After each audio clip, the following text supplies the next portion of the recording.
Hey, everybody. Welcome to Hammer Down on the Market Scale Network. I'm your host, Mike Bush. I'm delighted today to have a super interesting guest. There are some people in freight who have tons of experience, and this guy's got close to a decade. There are some folks in freight who have this great idea, this great angular, this great feeling. And this guy checks all those boxes.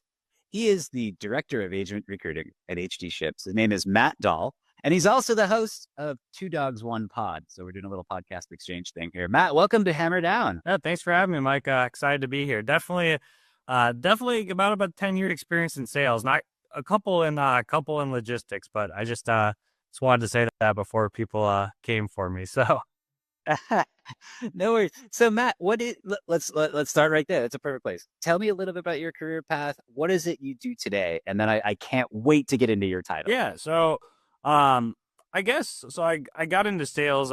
College didn't work out for me. I went to actually play chess on a chess scholarship down in Texas. But school wasn't for me, and I needed a way to make money, and I got into sales at 19. I had a brief actually encounter. I usually tell people I got into logistics and when I got my broker job, but I did work for a bus company doing dispatching and routing on demand, which I thought was really fascinating and fun. And I heard people there talk about truck dispatchers too, but they're like, oh, you need experience to do that. And it was fun, but there just wasn't as much money as there were in sales. So I quickly went back to sales. Then when COVID happened, my job in Indiana, I lived in Indiana for 4 years doing sales for a publishing company. And with COVID, we could go back. So I went back to Minnesota and they were going to come back to the office. I was like, well, I need a new career. And I'd heard a couple times recently about kind of combining the fun times from when I was 21 with the dispatching and routing, but also combining the sales. I started as a freight broker at a W-2 company. Went well. I went the agent route. Unfortunately, some things kind of happened with that transition, which allowed me not to stay as a broker. And then I eventually found my way to HD Ships doing recruiting, kind of for the same move that I made, which I really, really enjoyed. Okay. So I heard you say it in there. You said W-2 employee as opposed to agent. And you're super interesting to me on LinkedIn. Like just to be flattering. I literally learn a ton from your posts. You are a very large advocate for the freight agent model. What is given the audience of Hammered Out is, we're trying to talk to kids who are thinking about a career in supply chain. What is the agent model? Yeah. So agent model is the same job as a broker. So we have two options. You could be cradle to grave, or you could be a split model rep, just like a W-2. So we have an authority on insurance, the TMS, the billing's done for you. The exact same as most W-2s. I could get into semantics of who has better support, and probably depends on what W-2 you're at and what agent program you're at. But the monumental difference is there's no salary. You're just getting 70% of the profit. Whereas generally a W-2, you might get a salary and then maybe 5, 10, 15, maybe 20, depends if you're split model.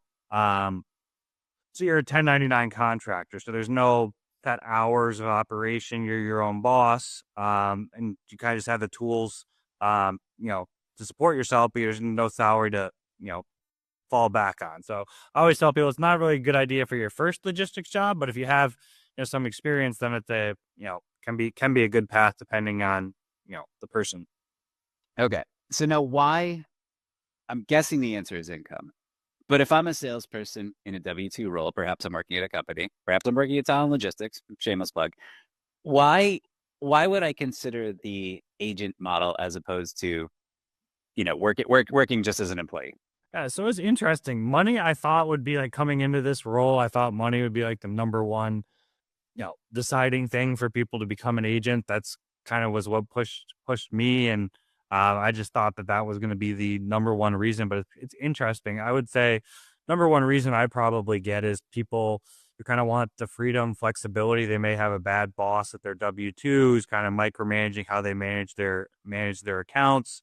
Or they don't like the idea of having to, commute a long ways to the office, or different things like that. So I'd say kind of the freedom, or some people, they just had kids and they want to be able to be home with their kids. I would say the freedom aspect is probably the number one reason that people become agents. I would say money comes up there. But then a lot of times, even with those two factors, I just posted about it the other day, but the two main reasons I see it kind of push people over the edge, because a lot of people know the agent programs out there. They see tons of people talking about it. It's not a really secret anymore. But the number two things lately that have been pushing people over the edge are uh, financial instability. Brokerage having trouble paying their carriers, and factoring companies are pulling out. So they want to protect their customers. And then number two is changing commission structures, because a lot of brokerages are struggling financially. Sometimes they think the easiest thing is to change the commission structures. So those two things have kind of been catalyst. And not to say money is not a motivation, definitely is, but I was kind of wrong on that getting into it. I thought that would be the number one, but I don't think it's number one. All right. So going the opposite direction, we know, look, you're gonna see freedom, potential for higher earnings, the ability to be a little more ingrained with your customers.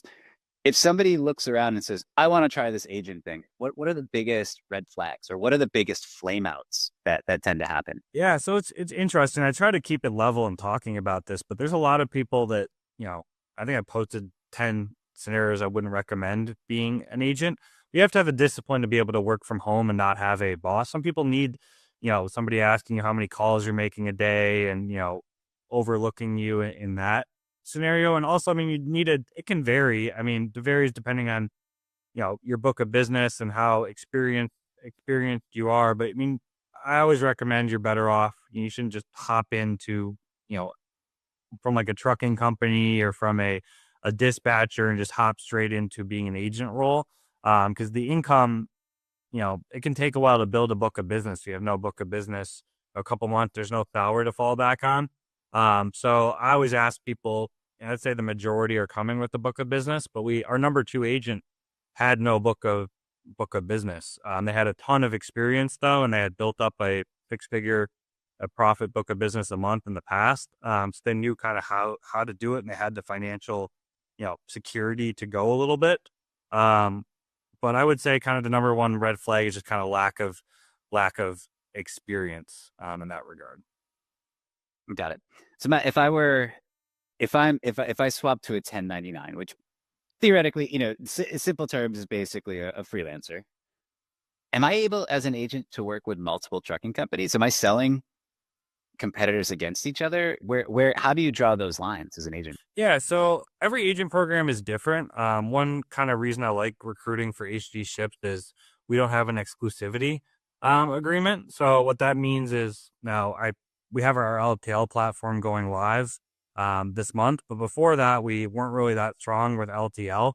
So like theoretically, it wouldn't be fair for an agent to come here and then say, hey, you can't, they have a big LTL opportunity and our rates aren't competitive. So sorry, you're out of luck.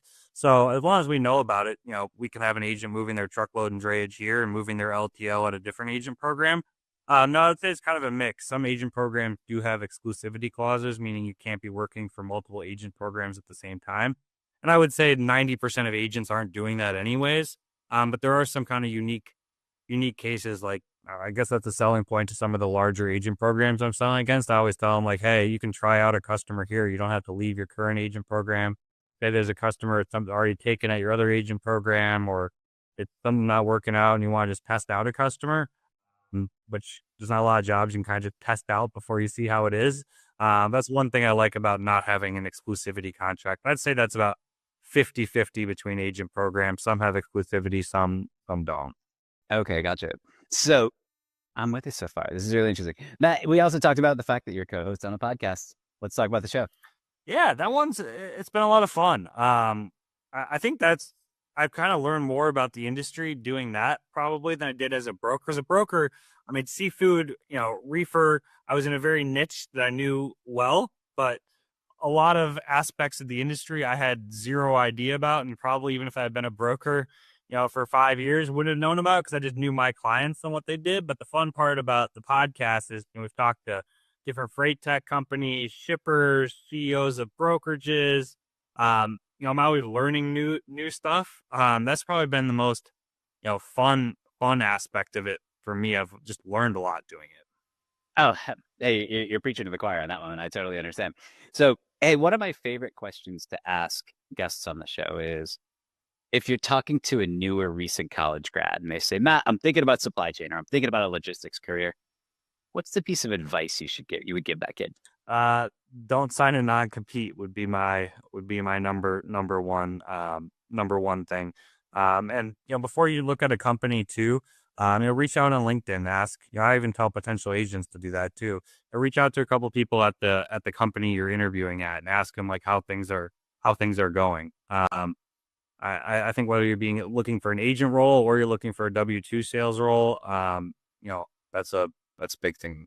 Okay, you mentioned non-competes, and I know you've got some opinions on these. So hit me. Why are non-competes evil? I think it limits a lot of people. We're just talking about college, college grads, and there's a lot of people who get out of college. They may see a company at a career fair, sounds like this great idea to be a freight broker, buried somewhere in their paperwork.